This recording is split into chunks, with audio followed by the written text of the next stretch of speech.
Hey YouTube, Audio Olympian bringing the sound and video to you today. Okay, today's video really quick. I got a new piece of home theater equipment. It was an amplifier. Just wanted to share that and talk about a little bit about that with you guys. It's the Sunfire Cinema Grand 5. And most of the reason is I didn't find a whole lot of info out there or a lot of reviews or anything about Sunfire Cinema Grand 5 amplifier or a lot of Sunfire or Carver products in general. So I thought I'd add this out there for those of us that maybe are interested or looking into getting an older piece of equipment here. So if this is your first time visiting our channel, we want to thank you. Please consider subscribing, hitting that like button if you found this video interesting, and clicking that bell notification. That'll let you know when we drop another video too. So we'll see you back here in a minute.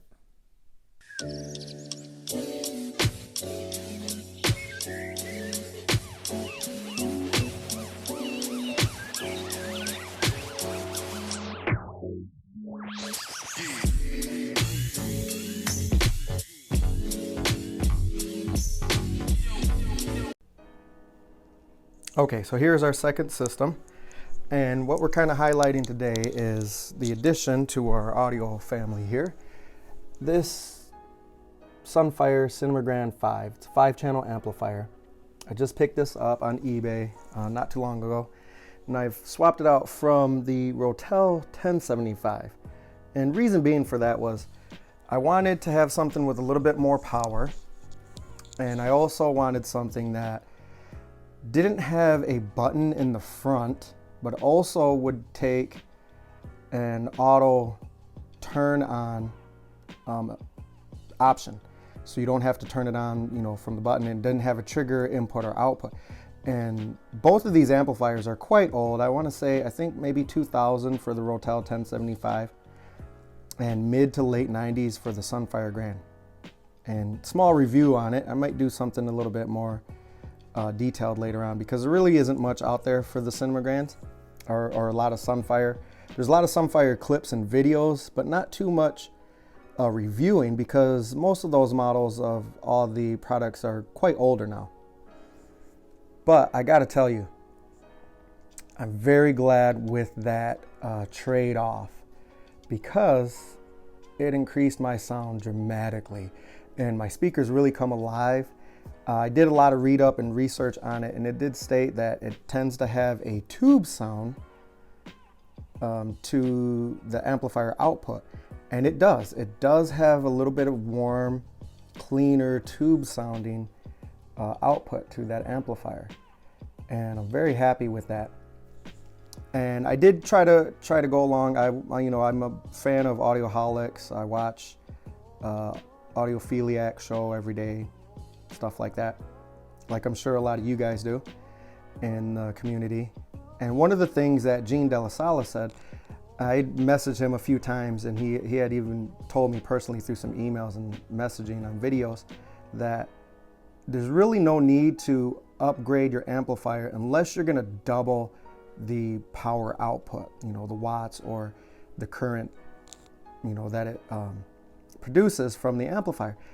And although I didn't double it, the Rotel was set at 120 watts per channel. And the Sunfire is at 200 watts per channel. So it didn't totally double it, but it was only 80 watt difference per channel. But man, it did make a huge difference. So I'm very, very happy with that one. So the other reason for the change out here was for those of us, and I thought this would be a really good topic to possibly maybe talk about later on, but for those of us that have families and kids, and we're trying to pursue our hobby of home theater, stereo, audiophiles, whatever the case is for you, whether it's music or movies, and you have families and little ones and kids, and we kind of have to work all that around there. It's challenging. It's fun, but it's also challenging. So you can see I've kind of been testing some speakers around up here. That's where we got the kids' play area next to it. And it does affect the sound. It does change in the living room area here. But you can see I got vintage, definitive, Mythos, Elax. These are the Uni5 or Uniq B5s. Goldenear, Supersat 3, Sonus Faber, Chameleon, I also have the bookshelves of those as well. And Mythos 1 over here. I kind of like the vintage sound of these. I thought they would match really good with an older style model amplifier. And got a couple of subwoofers over here, Goldenear, Definitive. You know, kind of my top 3 of speaker line that I just come to really like and enjoy and appreciate. Still like the Definitive quality, the older models. And I thought that would be an interesting topic of those of us that are, you know, again, trying to run families, household with little kids. I have twin 2.5-year-old boys. So one of my other reasons for going to an amp like this, you see over here on my Emotiva, which I'm not running right now, that nice amber color button right there that makes my boys want to touch and turn it on and off all the time. And the Rotel actually has one down here too. I don't have it plugged in, but it's got a little bit of blue light that comes on when that power button, or when the power turns on that amplifier. So I needed something. So with all these buttons and lights and everything glowing, it's just a little kid's, you know, dream haven to touch stuff and see what it does.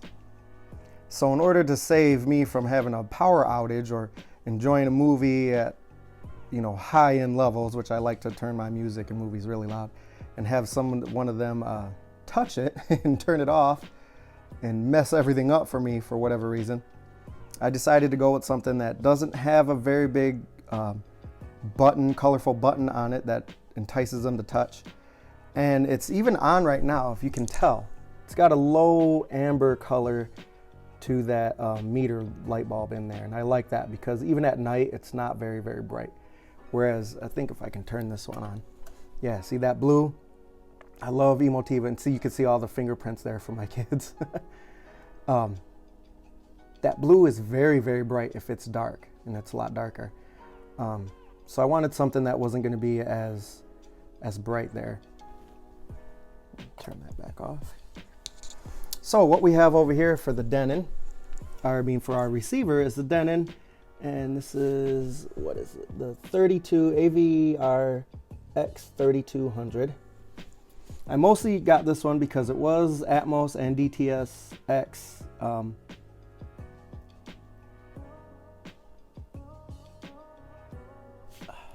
it. Okay, so over here we have for the receiver, the Denon AVR X3200. If you can see that in there. It's kind of dusty down there. And I mostly got this receiver here because it was DTS-X and Atmos enabled. Does the signal processing for that. It has HDCP 2.2, which is where all the newer models of everything are going to as far as HDMI. And then it had pre-outs so that I could hook an amplifier up to it. So that was my main decision for going to that. It does work really good. I bought it secondhand online. I want to say eBay as well. I don't know, for a little over or less than 300, somewhere around there. But it's worked perfectly for me, and I'm really happy with that one. And it's got a lot of options on there for crossover, LFE, for you know, really calibrating my system to how I like it. So I'm just doing some of the, you know, sound testing around here. You can see I got a myriad of speakers over there. And let's get into a clip and just see how it sounds a little bit here for you. Me or everyone else. Hello? Where are you?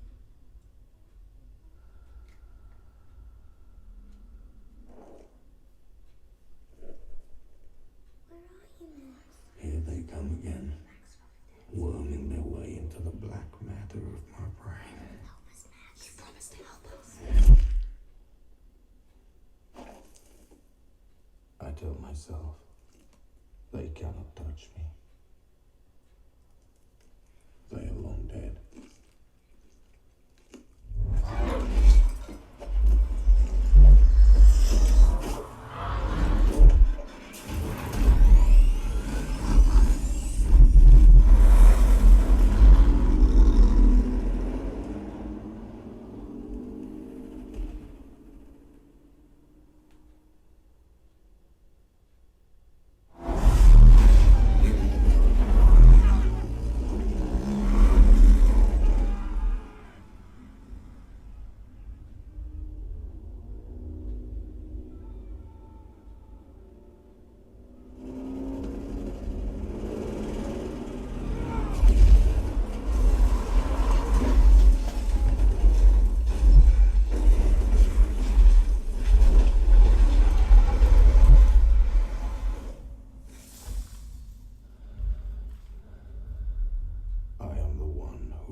scavengers, haunted by those I could not protect.